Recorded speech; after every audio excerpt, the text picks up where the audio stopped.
So I'm Larry Ames. I've lived in Willow Glen here for 30-some years now. Been interested in habitat, nature, been interested in creeks, trails, bicycling, been interested in history. All of it ties together with this project here. I mean, this has a history. It is in a natural environment, and it will be the Los Gatos Creek Trail. I'm working for nearly since 1984 on the Los Gatos Creek Trail. Eventually it'll come through here. This will be the Los Gatos Creek Trail, the continuation from Willow Glen connecting to the trail that goes to downtown. This would be the crowning jewel of the Los Gatos Creek Trail. It'll be the most beautiful part of it. And it ties to history. Like I say, been interested in history, the history of Willow Glen. It all ties together here, and this has it all. So this is kind of a hidden gem in Willow Glen. I mean, you can be within half a block of the thing and not see it. In fact, that is one of the complaints about the city, is that when you go on it, you don't notice the trestle. True enough statement.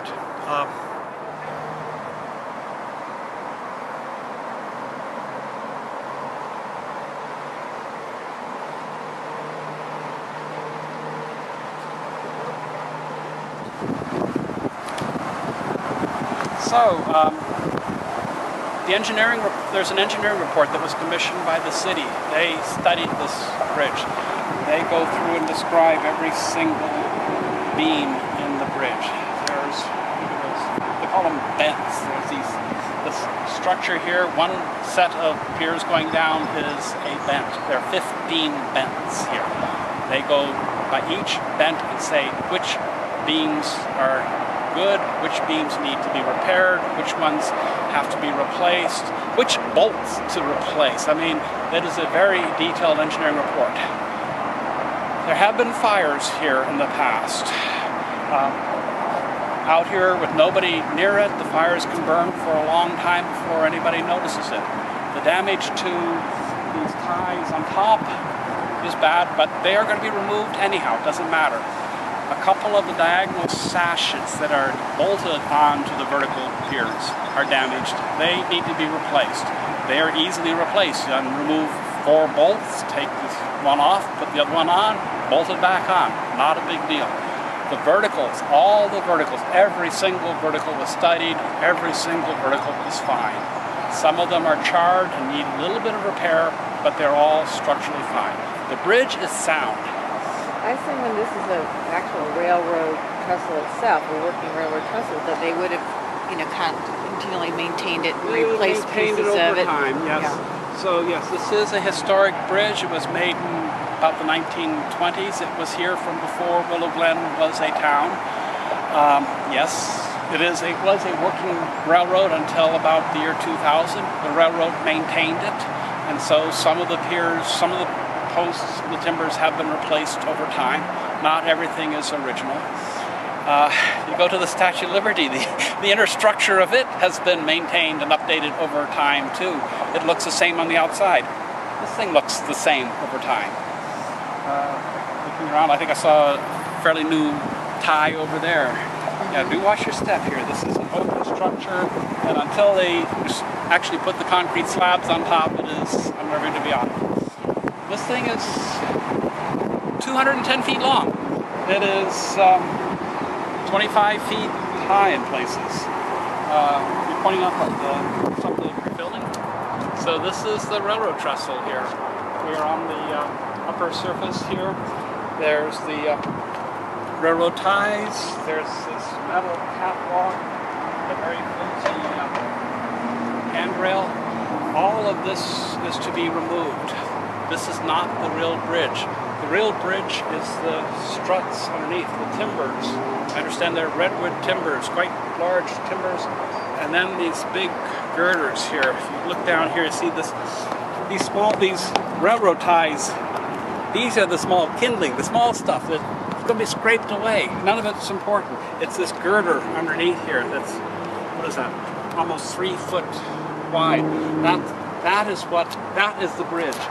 There's 2 of them here already. They plan to put 2 more.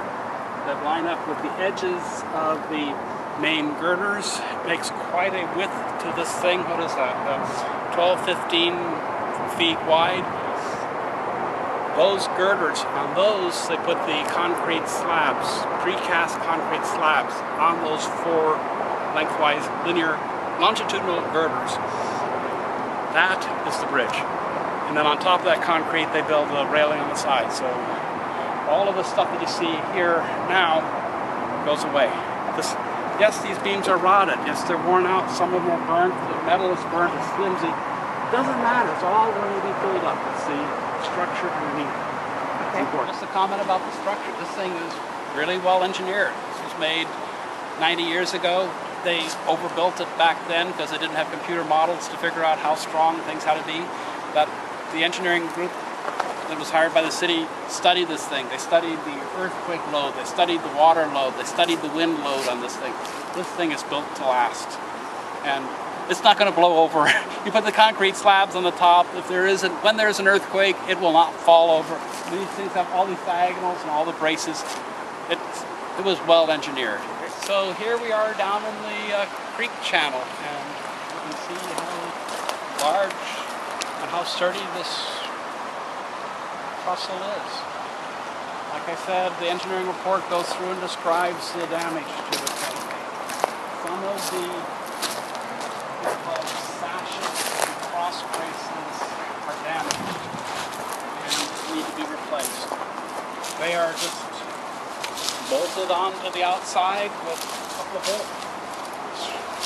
It's straightforward to get a small screw here and just unbolt those bolts, pull off the old one, put a new one on, and put it back together again. The main timbers are as sturdy as a telephone pole, and they're bigger than a telephone pole. They're all fine. The engineering study went through and looked at every single one of them. A few of them have some char damage, a little bit of fire damage to them. They're still structurally strong, good enough, more than good enough for these purposes here. They describe how to patch them and fix them up. When was that report done? How old is that? Oh, this report was done in October of 2012. Okay, so it's brand new. They just got the report. Okay. This is a brand new report. Yes, a few of these beams need to be replaced. Unbolt that bolt. They were going to replace the bolts anyhow, replace the sashes, those diagonal things, and put them back up again. The structure is fine. The structure does catch debris. Here, notice the log that got caught up here. It didn't hurt anything. This channel is very deep and wide. Oh, look at the duck. Look at the duck. The natural habitat here. Anyhow, the structure did catch the debris. It didn't cause the debris. It came from someplace upstream. If it hadn't been caught, I mean, if it was caught here, this channel is so wide that it would not flood. It's very deep, it would not flood. But if it had gone past here, it would have gotten stuck someplace else. It would have gotten stuck in the Ozare undercrossing, or maybe that little narrow bridge for the railroad bridge behind Orchard Supply. If it had caught there, it could have caused a flood.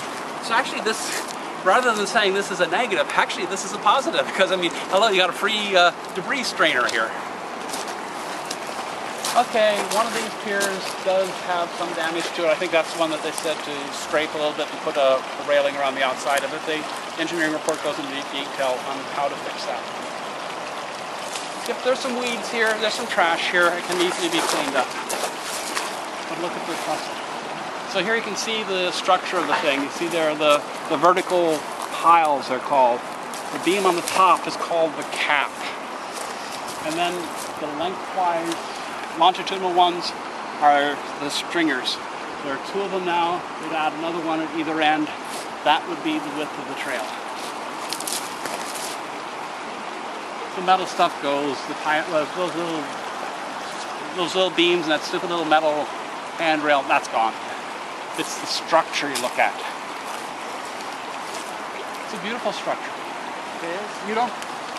You don't go to the catalog. I mean, the bridges that they plan to replace it with, they're just going to go to catalog and pick one out of the catalog. You don't get things like this Your in the Sears catalog. yes. Buy a bridge, yes. There is a catalog for bridges, yes. And you choose what width you want and what length and what dimensions. But they're all, they're beautiful bridges. It's just like the one that they have at the Los Gatos Creek at Blackford School. It'll be just like that, maybe a little bit longer. It's a standard bridge, a standard catalog item. There's this bridge. It's made further upstream, up track on where it crosses the Coe Creek. Those are the only two I know of left in the city. The city wants to tear the other one down too.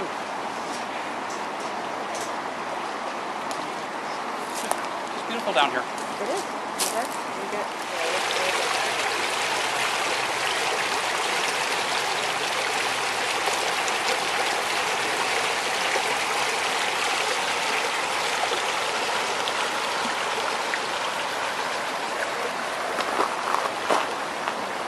from the Santa Cruz Mountains through Los Gatos and Campbell down through here. It joins up with Guadalupe down at Confluence Point right by the HP Pavilion.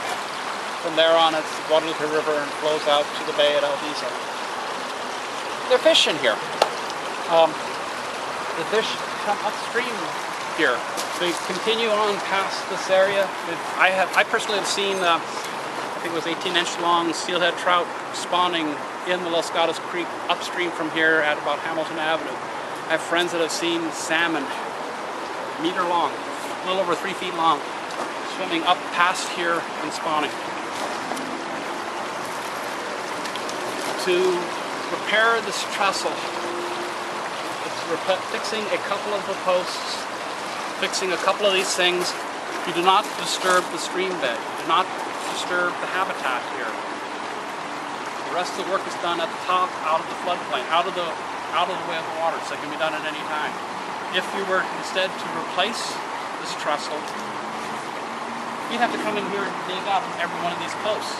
That would be a lot of environmental damage to the area, disturbance to the area here.